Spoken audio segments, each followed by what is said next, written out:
For this limit, we are looking at the end behavior to the right, so the limit as x goes to infinity, of a function that has rational exponents.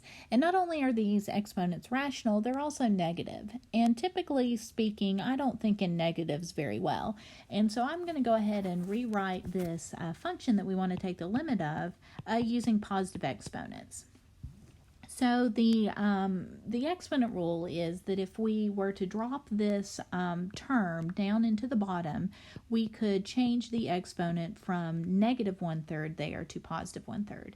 And likewise here for the next one, dropping that term there to the bottom, the x to the negative 1/2 would become x to the positive 1/2 in the bottom.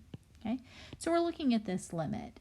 Now remember, these rational exponents really mean roots, and so the 1/3 power is going to be the cube root of x there, and then the 1/2 power is the square root of x.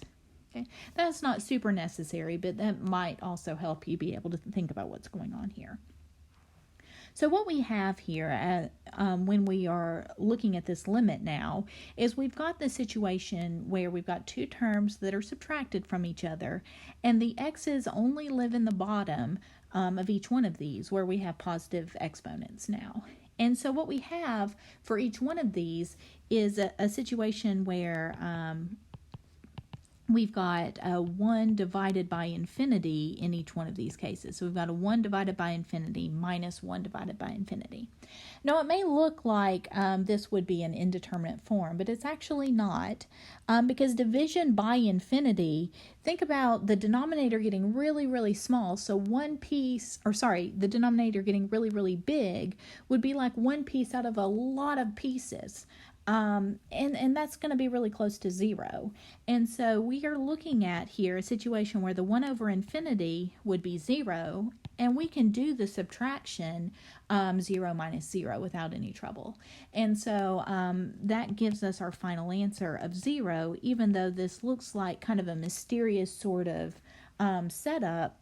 I think if we can first get rid of the negative exponents at least, so that we can assess what's happening as a fraction of things that have positive exponents, we can see the x's in the bottom going off to infinity means the fraction itself is going to go to 0. Subtracting zeros is not a problem, and we can get 0 as our final answer.